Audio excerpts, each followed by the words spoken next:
வணக்கம். இது தமிழ்வினின் பிரதான செய்திகள். வாசிப்பவர் இருதிராசா மதுரா. முதலில் தலைப்புச் செய்திகள். கொடூரமாக படுகொலை செய்யப்பட்ட பௌத்த பிக்கு அம்பலமாகும் அதிர்ச்சி தகவல். சரத் பொன்சேகாவுக்கு தடை விதிக்காத பிரித்தானியா, விமல் வீரவன்ச கேள்வி. கொழும்பில் வெடித்த போராட்டம், அதிரடியாக கைது செய்யப்பட்ட 27 பேர். லஞ்ச ஒழிப்பு ஆணைக்குழு விடுத்துள்ள எச்சரிக்கை. சர்வஜன அதிகாரம் கட்சியின் உள்ளூராட்சி தேர்தலில் போட்டியிடும் வேட்பாளர்களுடனான சந்திப்பு. வடக்கு மக்களது ஆணை எங்களிடத்தில் இருக்கின்றது என கொக்கரிக்கின்ற ஆட்சியாளருக்கு சுமந்திரன் பதில். உள்ளூராட்சி மன்றங்களால் அறவிடப்படும் வரிப்பணம் நிரந்தர வைப்புக்கானது அல்ல, ஜெகதீஸ்வரன் எம்பி. கிளிநொச்சி மாவட்டத்தின் ஒருங்கிணைப்பு குழு கூட்டம் ஆரம்பம். திருகோணமலையில் தேசிய மக்கள் சக்தியின் மக்கள் சந்திப்பு. இளைஞர் வளத்தை வலுவானதாக கட்டியெழுப்ப வேண்டும், பணிப்பாளர் ருஷாங்கன் தெரிவிப்பு. ஜனநாயக தமிழ் தேசிய கூட்டணியின் வேட்பாளர் அறிமுக கூட்டம். வற்றிக்குளத்தில் சுங்கான் மீன் கொதிப்பது போல் கொதித்துக் கொண்டிருக்கின்றார்கள், கருணா அம்மானின் ஆவேச பேச்சு. தொடர்பான விரிவான செய்திகள். அனுராதபுரம் எப்பாவல பகுதியில் விகாரி ஒன்றில் கூறிய ஆயுதத்தால் தாக்கப்பட்டு பிக்கு ஒருவர் கடந்த 25ஆம் தேதி கொலை செய்யப்பட்டிருந்தார். கொலை செய்யப்பட்ட பிக்கு 69 வயதுடையவர் என காவல்துறையினர் தெரிவித்திருந்தனர். இந்நிலையில் துறவி கொலை செய்யப்பட்டமை தொடர்பாக மேலும் பல தகவல்களை காவல்துறையினர் வெளியிட்டுள்ளனர். காவல்துறை விசாரணைகளின்படி குறித்த தேரர் கடைசியாக 23ஆம் தேதி இரவு 8:29 மணிக்கு ஒருவருக்கு தொலைபேசி அழைப்பு விடுத்ததாக தெரியவந்துள்ளது. மேலும் கடந்த 25ஆம் தேதி பிற்பகல் 2:30 மணியளவில் துறவி மடத்தின் முன் ஒரு நாற்காலியில் அமர்ந்திருந்த போது யாரோ ஒருவர் அவரை கூர்மையான ஆயுதத்தால் தாக்கி முகத்தை வெட்டி சிதைத்து பின்னர் அவரது பிறப்புறுப்புகளை வெட்டியெடுத்து சென்றதாக காவல்துறையினர் தெரிவித்துள்ளனர். இந்த பௌத்த ஆலயம் சுமார் 10 ஆண்டுகளுக்கு முன்பு படுகொலை செய்யப்பட்ட தேரரால் நிறுவப்பட்டது என்றும் மேலும் அவர் மட்டுமே அங்கு வசித்து வந்துள்ளதாகவும் விசாரணைகளில் தெரிய வந்துள்ளது. தேரரின் உடல் கடுமையாக சிதைந்திருந்ததால் இந்த கொலை சில நாட்களுக்கு முன்பு நடந்திருக்கலாம் என்று தெரிகின்றது. கொலை செய்யப்பட்ட தேரரின் தலை மற்றும் முகத்தில் பலத்த வெட்டு காயங்கள் இருந்தது. அவரது பிறப்புறுப்புகளும் துண்டிக்கப்பட்டிருப்பதாக காவல்துறையினர் தெரிவித்துள்ளனர். மேற்கொண்ட விசாரணைகளின் போது கோயிலில் இருந்து சுமார் 2 கிலோமீட்டர் தொலைவில் உள்ள தலாவ எப்பாவல பிரதான வீதிக்கு அருகிலுள்ள வடிகாலில் வீசப்பட்ட நிலையில் தேரரின் அடையாள அட்டை உட்பட பல மதிப்புமிக்க ஆவணங்கள் கண்டுபிடிக்கப்பட்டன. தேரர் தனது பயணங்களுக்கு பயன்படுத்திய முச்சக்கர வண்டியும் கொலையாளி அல்லது கொலையாளிகளால் எடுத்துச் செல்லப்பட்டு பின்னர் ஒரு மருத்துவமனைக்கு அருகில் கைவிடப்பட்ட நிலையில் கண்டுபிடிக்கப்பட்டுள்ளது. கொலை நடந்த இடத்தில் 3 ஜோடி காலணிகள் மற்றும் ஒரு கத்தி கண்டுபிடிக்கப்பட்டது. கொலை தொடர்பில் கிராமவாசிகள் தெரிவிக்கையில் கொழும்பு பகுதியைச் சேர்ந்த நன்கொடையாளர்கள் கட்டுமானத்தில் ஈடுபட்டிருந்தனர். கிராமவாசிகளுக்கும் தேரர்களுக்கும் இடையே எந்த தொடர்பும் இல்லை.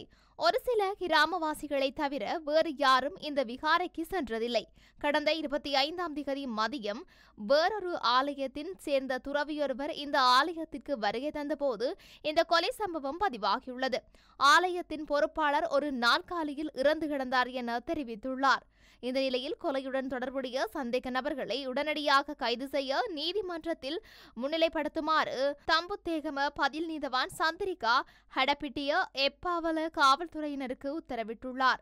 யுத்த காலத்தில் இராணுவ தளபதியாக இருந்து கட்டளையிட்ட சரத் பொன்சேகாவுக்கு ஏன் பிரித்தானியா தடை விதிக்கவில்லை என்று தேசிய சுதந்திர முன்னணியின் தலைவரும் முன்னாள் நாடாளுமன்ற உறுப்பினருமான விமல் வீரவன்ச கேள்வி எழுப்பியுள்ளார்.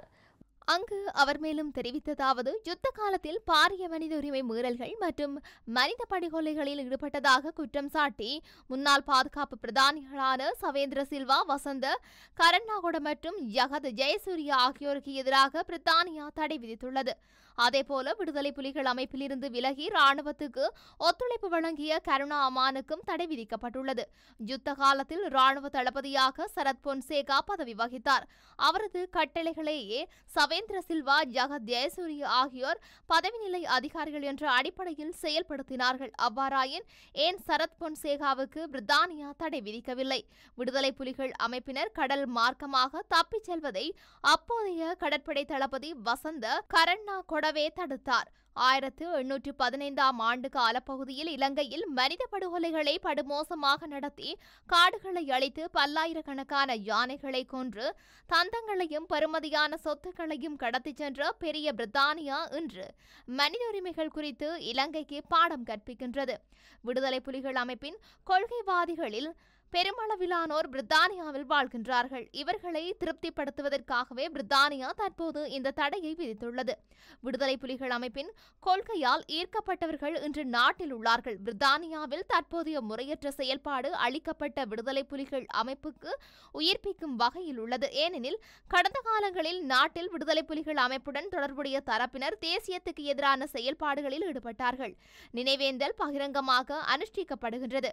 பாதுகாப்பு தரப்பு வேடிக்கையை பார்த்துக் கொண்டிருக்கின்றது. சவேந்திர சில்வா, வசந்த கரநாகொட, ஜகத் ஜெயசூரிய ஆகியோர் யுத்தத்தை முடிவுக்கு கொண்டு வந்ததால் தான் ஜனாதிபதி அனுரகுமார திசாநாயக்க உட்பட அரசியல்வாதிகள் வடக்குக்கு தைரியமாக செல்கின்றார்கள், அரசியல் செய்கின்றார்கள். பிரித்தானியாவின் தடை குறித்து அரசாங்கத்தின் நிலைப்பாடு மற்றும் அறிவிப்பு அதிருப்திக்குரியன. குறித்த தடையை வன்மையாக கண்டிப்பதாக குறிப்பிடும் தற்றுணிவு அரசாங்கத்துக்கு இல்லை. அரசாங்கத்தின் நிலைப்பாட்டை நாங்கள் வன்மையாக கண்டிக்கின்றோம் என தெரிவித்துள்ளார். சுகாதார அமைச்சுக்கு முன்பாக இணை சுகாதார விஞ்ஞான பட்டதாரிகள் ஒன்றியம் முன்னெடுத்த சத்தியாகிரக போராட்டத்தின் போது 27 பேர் மருதானை காவல்துறையினரால் கைது செய்யப்பட்டுள்ளனர். குறித்த கைது நடவடிக்கை நேற்றிரவு இடம்பெற்றுள்ளது. நீதிமன்ற உத்தரவை மீறியதாக குற்றம் சுமத்தி அனைத்து பல்கலைக்கழக மாணவர் ஒன்றிய இணைப்பாளர் உள்ளிட்ட 27 பேர் இவ்வாறு கைது செய்யப்பட்டதாக காவல்துறையினர் தெரிவித்துள்ளனர்.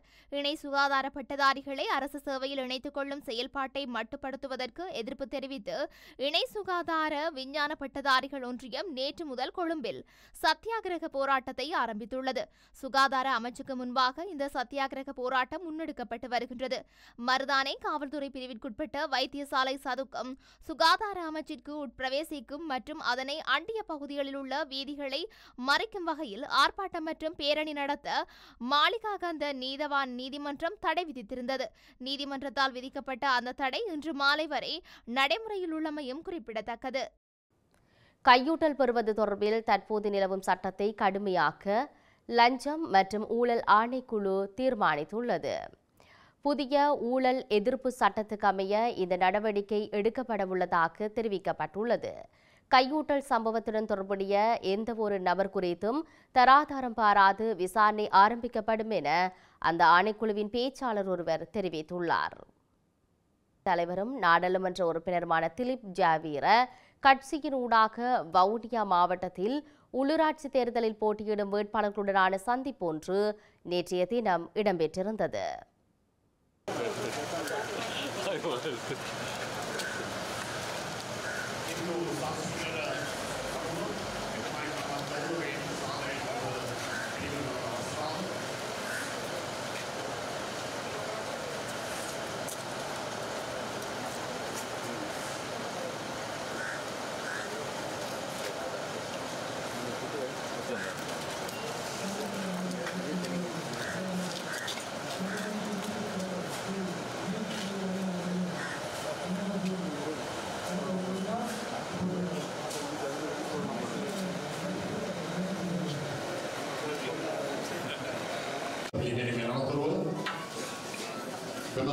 සමග්‍ර ශාලාභූමියට සම්ප්‍රාප්තන අවස්ථාවයි අපි දැන් දකින්නේ.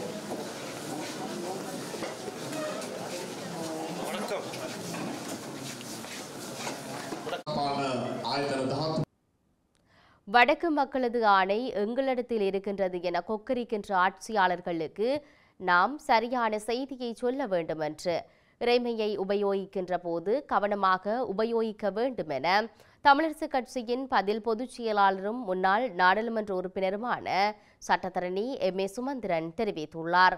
வவுனியாவில் தமிழரசு கட்சி வேட்பாளர்களை அறிமுகப்படுத்தும் நிகழ்வில் கலந்து கொண்டு உரையாற்றும் போது அவர் இவ்வாறு தெரிவித்தார். உள்ளூராட்சி மன்ற தேர்தல் என்பது பிற்போடப்பட்ட ஒரு தேர்தல். உங்கள் எல்லாருக்கும் தெரிந்தபடியா 15 மாதங்களுக்கு முன்னர் நடந்திருக்க வேண்டிய தேர்தல், 1.5 வருடங்களுக்கு முன்னர் நடந்திருக்க வேண்டிய தேர்தல் காலம் தாழ்த்தி இப்பொழுது நடைபெறுகிறது. இந்த தேர்தல் 1.5 வருட காலத்துக்கு முன்னர் நடந்திருந்தால் அப்பொழுது நாட்டிலே இருந்த சூழ்நிலை சற்று வித்தியாசமானதாக இருந்திருக்கக்கூடும்.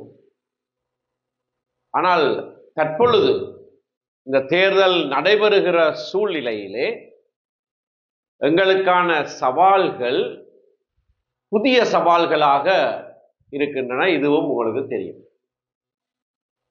இந்த புதிய சவால்களை எப்படி எதிர்நோக்குவது என்று நாங்கள் யோசித்து செயலாற்ற வேண்டிய ஒரு சூழ்நிலையிலே இருக்கிறோம். மக்கள் மத்தியிலே பாரம்பரிய கட்சிகளுக்கு எதிரான ஒரு மனப்பாங்கு உருவாகி இருக்கிறது. அது இலங்கை தமிழரசு கட்சி என்று அல்ல. இலங்கை தமிழரசு கட்சிக்கு எதிரான அப்படியான மனப்பாங்கு ஒன்று இருப்பதாக நான் அறியவில்லை. ஆனால் பொதுவாக இந்த நாட்டை குட்டிச்சுவராக்கியவைகள் எல்லாம் இந்த நீண்ட காலமாக இருக்கின்ற கட்சிகள். நாடு வங்குரோத்திலே அடைந்திருக்கிறது. நாட்டிலே நிகழ வேண்டிய பல விடயங்கள் நிகழாமல் இருக்கிறது.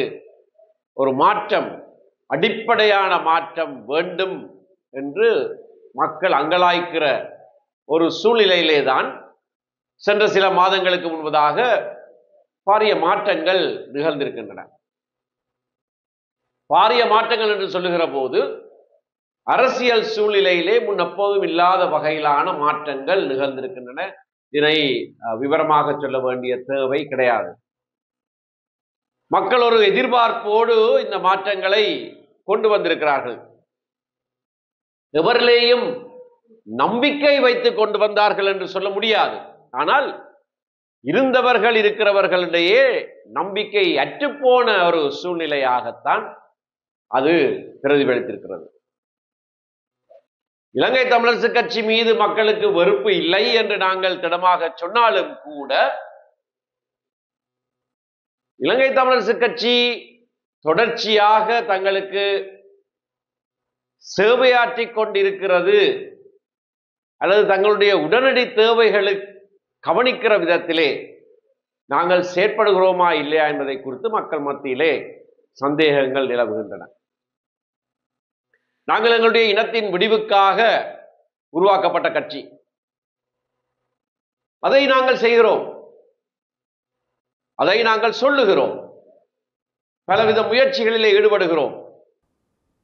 உள்ளூராட்சி மன்றங்களால் அறவிடப்படும் வரிப்பணம் நிரந்தர வைப்புக்கானது அல்ல. அது மீள மக்கள் நல திட்டங்களுக்காக சென்றடைய வேண்டும் என தேசிய மக்கள் சக்தியின் வன்னி மாவட்ட நாடாளுமன்ற உறுப்பினர் ஜெகதீஸ்வரன் தெரிவித்தார்.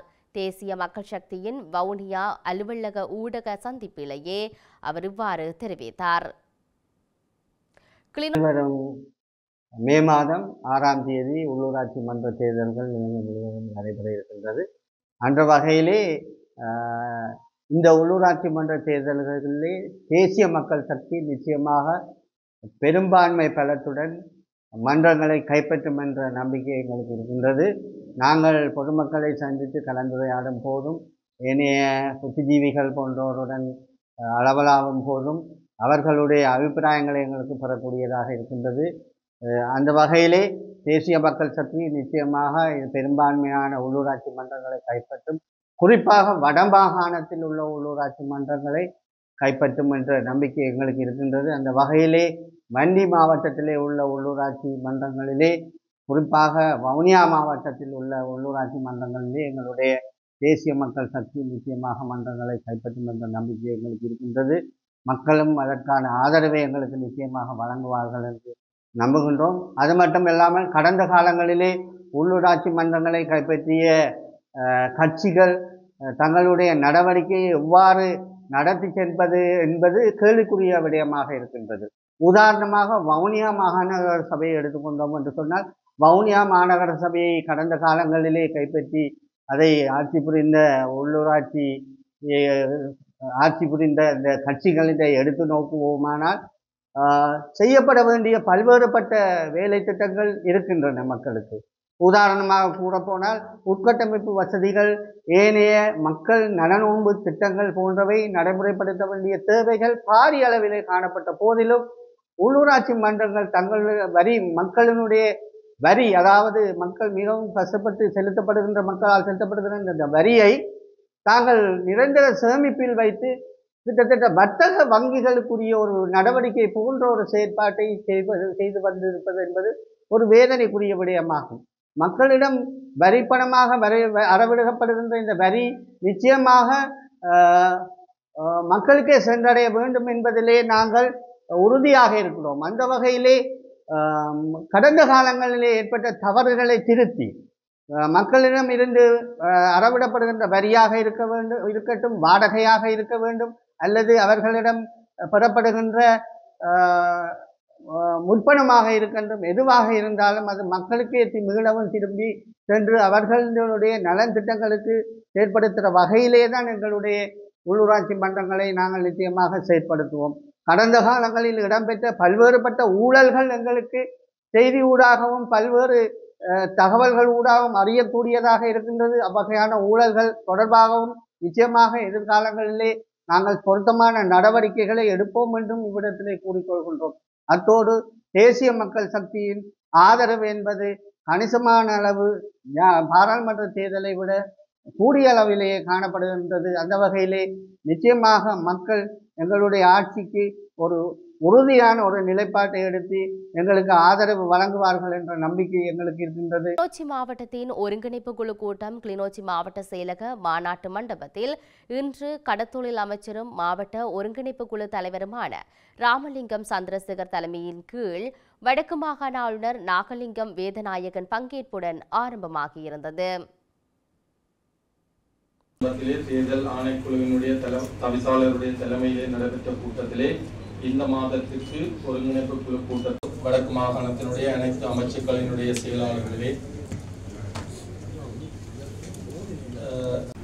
அதே போல வடக்கு மாகாணத்தினுடைய பல்வேறு திணைக்களங்களுடைய திணைக்கள தலைவர்களுடைய ஒருங்கிணைப்பு குழு கூட்டத்தை குறித்த சில உத்தியோகத்தர்களுடன் அவசர ஒருங்கிணைப்பு குழு அனுமதிகள் தேவையாக இருந்தமையால் நிகழ்நிலையிலே தேர்தல் ஆணைக்குழுவினுடைய தவிசாளருடைய தலைமையிலே நடைபெற்ற கூட்டத்திலே இந்த மாதத்திற்கு ஒருங்கிணைப்பு குழு கூட்டம் கடற்தொழில், நீரியல் மற்றும் கடல் வளங்கள் அமைச்சர் ராமலிங்கம் சந்திரசேகர் திருகோணமலை மாவட்டத்தில் பல மக்கள் சந்திப்புகளை முன்னெடுத்திருந்தார். அந்த வகையில் திருகோணமலை மாவட்ட மட்டங்களில் மீனவர்கள் எதிர்கொள்ளும் பிரச்சினைகள் குறித்து கேட்டறிந்து கொண்டதுடன் தீர்வு திட்டங்களை செயல்படுத்த நடவடிக்கை எடுப்பதாக உறுதியளித்திருந்தார்.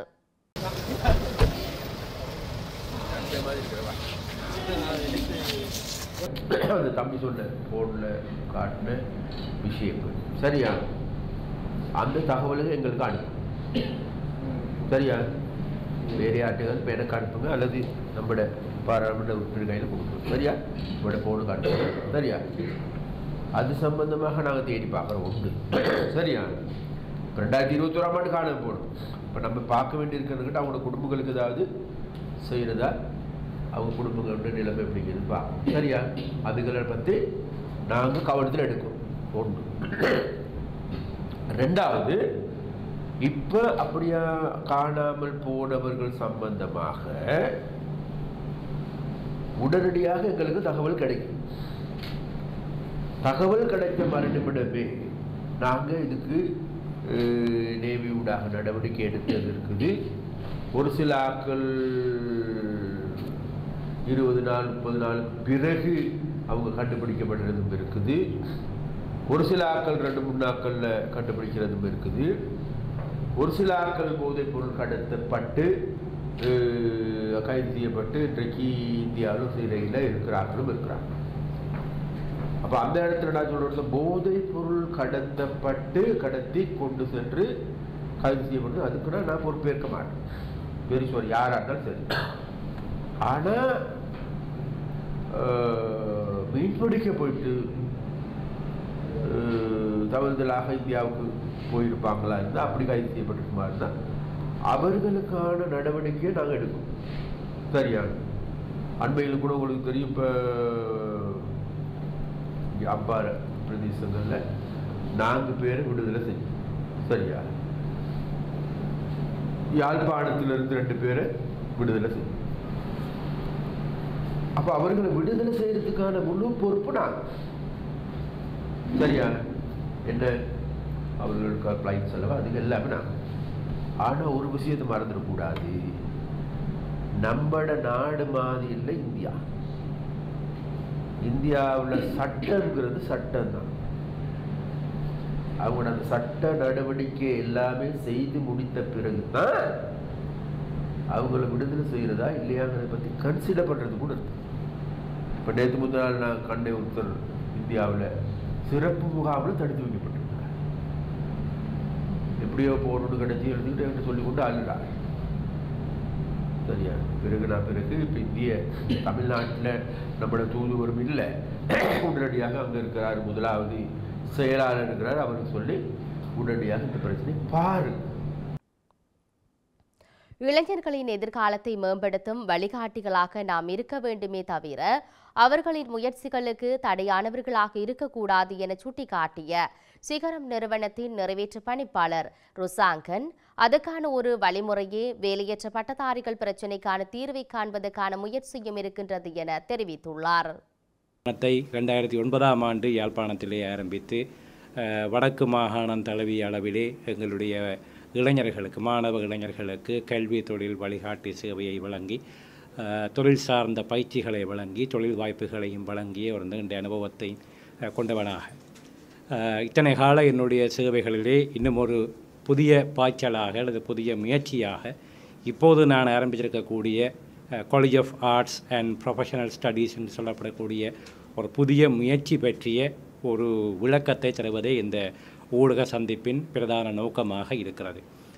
என்னுடைய இத்தனை கால இந்த கல்வி தொழில் வழிகாட்டி சேவை அல்லது தொழிற்பயிற்சி சேவைகள் ஊடாக கிட்டத்தட்ட 2009ஆம் ஆண்டு ஆரம்பித்து 2019 வரையிலே மேற்கொள்ளப்பட்ட 10 வருட சேவைகள் ஊடாக நான் கண்டுகொண்ட ஒரு அனுபவம், பெரும்பாலும் எங்களிடம் பயிற்சி பெற்று வேலை வாய்ப்புகளை பெற்று சென்ற இளைஞர்கள் பெரும்பாலானவர்கள் கலைத்துறை சார்ந்தவர்களாக இருக்கிறார்கள்.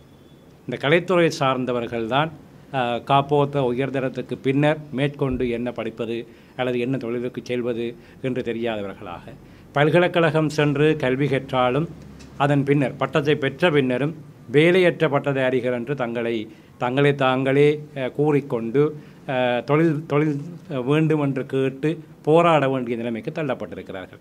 இலங்கையை பொறுத்தவரையிலுமே இது ஒரு மிகப்பெரிய பிரச்சனையாக இருக்கிறது. ஆனால் எங்களுடைய பகுதிகளை பொறுத்தவரையிலே வடக்கு கிழக்கு மலையக பிரதேசங்களிலே இந்த கலைத்துறையிலே கல்வி கற்கின்ற மாணவர்களுடைய எண்ணிக்கை ஒப்பீட்டு ரீதியாக இலங்கையினுடைய ஏனைய பகுதிகளோடு ஒப்பிடும் போது குறைவாகவே இருக்கிறது, அதிகமாக இருக்கிறது. கலைத்துறையிலே தான் அதிகமான மாணவர்கள் கல்வி கற்கிறார்கள். அவ்வாறு மிக அதிகளவு எண்ணிக்கையிலே எங்களுடைய மாணவர்கள் கலைத்துறையிலே கல்வி கற்றாலும் இந்த கல்விக்கு பின்னர் உயர்தரம் முடித்து பல்கலைக்கழகம் சென்றாலும் வேலை வாய்ப்பு பெற முடியாத நிலைமை தொடர்ச்சியாக காணப்பட்டு கொண்டிருக்கின்றது. இந்த நிலைமைக்கு ஒரு தீர்வு காண வேண்டும் என்ற நோக்கிலே தான் இந்த college of arts and professional studies என்கின்ற என்னுடைய முயற்சியை ஆரம்பித்திருக்கிறேன். இது பிரதானமாக எங்களுடைய மாணவ இளைஞர்களுக்கு கலைத்துறையிலே கல்வி கற்கும் போதே, அதாவது காப்போத்த சாதாரண தரத்துக்கு பின்னர் உயர்தரத்திலே கலைத்துறையை தெரிவு செய்கிறார்களாக இருந்தால் கலைத்துறையிலே கற்கும் போதே தொழில் மையமான சிந்தனையோடு தங்களுக்கு தேவையான பாடங்களை தெரிவு செய்து கற்பதற்கு வழிகாட்டுகின்ற ஒரு முயற்சியாகத்தான் இது இருக்கின்றது. பொதுவாக எங்களுடைய மக்கள் மத்தியிலே பிரதானமான சில துறைகள் மீது தான் அதிக ஆர்வம் இருக்கிறது. கணிதத்துறையிலே அதிகம் கற்கிறார்கள். அங்கே பாடத்தெரிவு கூட பெரும் சிரமமாக இருக்காது. 4 தொடக்கம் 5 பாடங்களுக்குள் ஒரு 3 பாடங்களை தெரிவு செய்தால் போதுமானது.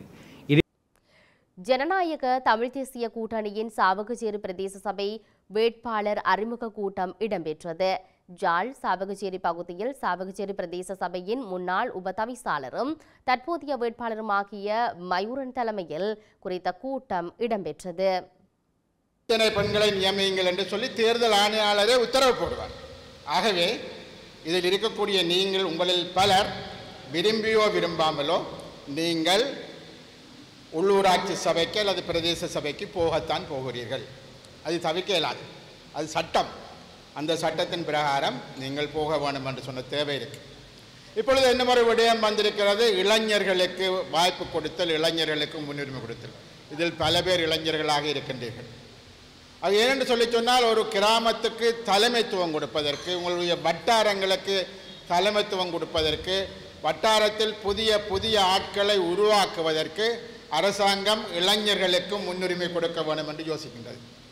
ஆகவே அந்த வகையில் அந்த இளைஞர்களுக்கு முன்னுரிமை கொடுக்கிறது என்பது ஒரு முக்கியமான சட்ட ரீதியான ஒரு விடயமாக மாற்றப்பட்டிருக்கின்றது. முன்னர் நடந்த தேர்தல்கள் அவ்வாறு கிடையாது. ஆகவே இப்பொழுது எல்லாமே சட்டத்துக்கு உட்பட்டு நாங்கள் சில விடயங்களை செய்ய வேண்டியிருக்கிறது. ஆகவே அந்த வகையில் ஒவ்வொரு பிரதேச சபையிலும் நாங்கள் அவ்வாறான ஆட்கள் நியமிக்கப்பட வேண்டியிருந்ததை நியமித்திருக்கிறோம். இதில் எங்களுக்கு சில சபைகள் நாங்கள் இளைஞர்களுடைய பிறப்புச் சான்றிதழ் கொடுத்தது தவறு என்ற அடிப்படையில் சில சபைகள் தற்காலிகமாக இப்பொழுது நிறுத்தப்பட்டிருக்கிறது. நாங்கள் நீதிமன்றம் போயிருக்கிறோம். அநேகமாக வெள்ளிக்கிழமையோ இல்லை என்று சொன்னால் திங்கள் செவ்வாயிலையோ எங்களுக்கு சாதகமான தீர்ப்பு ஒன்று வரும் என்று நாங்கள் எதிர்பார்க்கிறோம். சாவகச்சேரி நகர சபையும் அதில் ஒன்றாக இருக்கிறது. ஆகவே அது எல்லாத்துக்கும் ஒரு சாதகமான தீர்ப்பு வரும் என்று நாங்கள் எதிர்பார்க்கின்றோம். இந்த தேர்தலில் ஜனநாயக தமிழ் தேசிய கூட்டணியுடன் இன்னும் பல கட்சிகள் களத்தில் இருக்கிறது. ஜனநாயக தமிழ் தேசிய கூட்டணியை பற்றி அநேகமாக உங்களுக்கு தெரிந்திருக்கலாம். சங்கு சின்னத்தில் போட்டியிடுகிறார்கள். ஜனநாயக தமிழ் தேசிய கூட்டணியில் 5 கட்சிகள் அங்கம் வகிக்கிறது.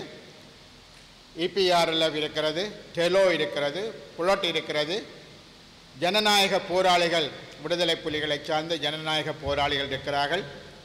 கிளிநொச்சியில் சமத்துவ கட்சி என்பது 5 கட்சிகளை உள்ளடக்கியதாக இந்த கூட்டணி இருக்கின்றது.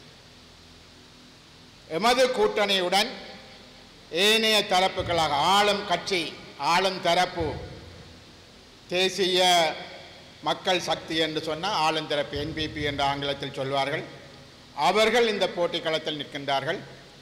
தமிழரசு கட்சி இந்த போட்டி களத்தில் நிற்கின்றது. அகில இலங்கை தமிழ் காங்கிரஸ் இந்த போட்டி களத்தில் இருக்கின்றது. EPDP என்று சொன்ன கட்சி போட்டி களத்தில் இருக்கிறது. இவை தவிர தமிழ் மக்கள் கூட்டணியினுடைய மான் சின்னமும் இந்த போட்டி களத்தில் இருக்கிறது. ஒரு சில சுயேட்சைகளும் யாரும் இருக்கலாம். ஆகவே ஒரு வட்டாரத்தில் உள்ள வாக்குகள் 6ஆக 7ஆக 8ஆக பிரிவதற்கான சாத்தியப்பாடுகள் இருக்கிறது. எமது கூட்டமைப்பை கண்டு வெற்றிய குளத்தில் சுங்கான் மீன் கொதிப்பது போல் கொதித்துக் கொண்டிருக்கின்றார்கள். குறிப்பாக வெளிநாட்டில் இருப்பவர்களும் கொதிக்கின்றார்கள் என தமிழர் ஐக்கிய சுதந்திர முன்னணியின் தலைவர் கருணா அம்மான் என அழைக்கப்படும் விநாயகமூர்த்தி முரளிதரன் தெரிவித்துள்ளார். கிழக்கு தமிழர் கூட்டமைப்பின் கல்குடா தொட்டியில் அமைந்துள்ள உள்ளூராட்சி சபை தேர்தலில் போட்டியிடும் வேட்பாளர் அறிமுக நிகழ்வில் இதனை தெரிவித்துள்ளார்.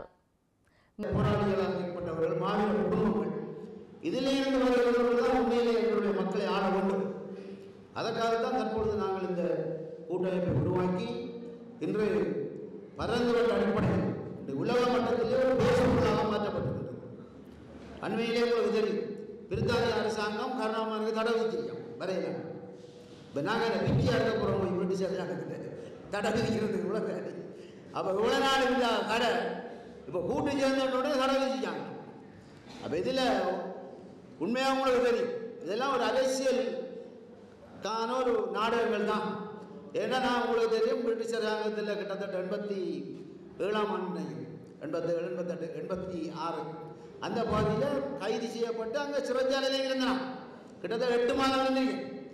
அப்போ 8 மாதம் தான் சிறைச்சாலையில் இருக்கக்குள்ள கண்டுபிடிக்காத குற்றச்சாட்டை இப்போ பிரிட்டிஷ் அரசாங்கம் கண்டுபிடிச்சிருக்கு. அப்போ எப்படியான ஒரு பொக்க அரசாங்கம் கொண்டு பாருங்க. அப்போ அஞ்சனை கண்டுபிடிச்சி கையில் பிள்ளைங்க போட்டு கொண்டு போயிருக்கலாம் உள்ள.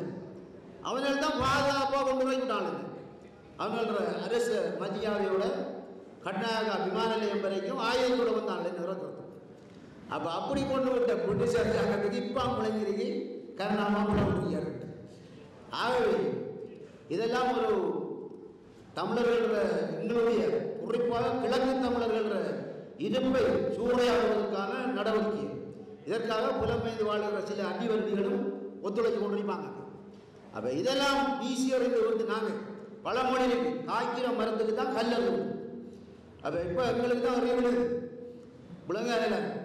அதால் நிச்சயமாக எங்களை வெற்றி உறுதி. இது மாத்திரமில்லை, கிழக்கு மாநசபையை நாங்கள் கைப்பற்றோம். இதுதான் நோக்கம். கிழக்கு மாநசபை தவறுமாக இருந்தால் இன்று முஸ்லிம் தலைவர்கள் ஆதிக்கம் வளர்ச்சியடைந்து தமிழர்கள் இடுப்புகள் நில பிரதேசங்கள் அனைத்தும் குட்டிச்சுவராக்கப்படும். ஏன்னா இப்போ தமிழ் தேசிய கூட்டமைப்பு உங்களுக்கு தெரியும், கல்முனை பிரதேச சபையில் இப்போ விளக்கப்பாடு போயிருக்காங்க. முஸ்லீமும் தமிழ் தேசிய கூட்டமைப்பு சேர்ந்து தான் ஆட்சி அமைக்கிறது. அப்போ இதே போல கடந்த காலத்தில் உங்களுக்கு தெரியும் 11 ஆசனத்தை எடுத்து போட்டு 8 ஆசனத்தை எடுத்த முஸ்லீம் காங்கிரஸுக்கு முதலமைச்சர் பதவியை கொடுத்தவர்களாலே தமிழ் தேசிய கூட்டமைப்பு. அப்போ இவன் தான் இப்போ தேசியம் கலைக்கிறவன். அப்போ இதில் பின்னணியை பார்க்கக்குள்ள நாங்கள் தனித்தமிழ் தரப்பாக பாரமான சபையை நாங்கள் கைப்பற்றலாம். ஏனென்றால் இந்த இணைவின் பிற்பாடு உங்களுக்கு தெரியும், மட்டக்களப்பு மாவட்டம் மாத்திரமில்லை, கிழக்கு மாவட்டத்தில் இருக்க மக்கள் அனைவரும் இந்த அணிகள் நிற்கின்றார்கள். கிட்டத்தட்ட 70% மேற்பட்ட ஆதரவும் இன்று எங்களுக்கு வந்திருக்கு. அப்போ இந்த இதை பொறுத்து கொள்ள இல்லாமல் தான் இப்போ இந்த தமிழ் தேசிய கூட்டமைப்பு எல்லாம் உங்களுக்கு தெரியும், சும்மா வாய்ப்பு வந்த மாதிரி கலைக்கு பழமொழி எல்லா நாமோடு வந்து வைத்து நாம பால கிளம்பி ஓடித்தாங்க. ஆறுன்னா சிவனேசன் என்ற நாம் விட்டல் அறிஞர் உங்களுக்கு தெரியும். அவர் தமிழ் தேசிய கூட்டமைப்பு ஆறுன்னு தெரியாமல் அதை உருவாக்கியது நான் அந்த காலத்தில் அவர் எங்கே இருந்தாருன்னே தெரியாது. ஆகவே இதில் வந்து கலக்கம் முடித்து போயிருக்கின்றார்கள். ஆகவே நாங்கள் வெல்ல போகிறது உறுதி. 2025ஆம் ஆண்டு நடைபெறுகின்ற உள்ளாட்சி மன்ற தேர்தலிலே மட்டக்களப்பு மாவட்டத்திலே கிழக்கு தமிழர் கூட்டணியினுடைய வேட்பாளர்களை அறிமுகப்படுத்துகின்ற இந்த வரலாற்று முக்கியத்துவம் வாய்ந்த நிகழ்வே கலந்து கொண்டிருக்கின்ற மரியாதைக்குரிய கருணாமான் விநாயகமூர்த்தி முரளிதரன் அம்மான் அவர்களையும், இந்த நிகழ்விலே பங்கெடுத்திருக்கின்ற தமிழ் மக்கள் விடுதலை புலி கட்சியினுடைய பொதுச் செயலாளர் கோலப்பள்ளி பிரசாந்தன் அவர்கள், அதேபோன்று தமிழக விடுதலை புலி கட்சியினுடைய அனைத்து தலைவர் பணிக்குழு உறுப்பினர்கள், போராளிகள், முற்போக்கு தமிழர் கழகத்தினுடைய தலைவர் இந்த நிகழ்வில் துரதிர்ஷ்டவசமாக கலந்து கொள்ளாமல் போனாலும் அதன் சார்பாக கலந்து கொண்டிருக்கின்ற முக்கியஸ்தர்கள், வேட்பாளர்கள் அனைவருக்கும், அதுபோன்று தமிழர் ஐக்கிய சுதந்திர முன்னணியின் செயலாளர் செந்தூரன், ஏனைய கௌரவ உறுப்பினர்கள், இங்கு வெற்றி வேட்பாளராக களமிறங்கியிருக்கின்ற மாகரை கோர்லை வடக்கு பிரதேசங்களுடைய வேட்பாளர்கள், கோர்லைப்பற்று பாலச்சியனுடைய வேட்பாளர்கள், ஏறாம்பட்டு செங்கலடி வேட்பாளர்கள், கோர்லை மேற்கு ஓட்டமாவடி பிரதேச சபைக்கு போட்டியிருக்கின்ற தமிழ் வேட்பாளர்கள் அனைவருக்கும் எனது அன்பான வணக்கங்களை தெரிவித்துக் கொண்டு அவரையும் வருக வரும் என்று வரவேற்பதுடன் நாங்கள் இன்று ஒரு முக்கியமான தருணத்தில் நிற்கிறோம். இன்று ஒரு மகிழ்ச்சியான நாளாகவும் நான் பார்க்கிறேன்.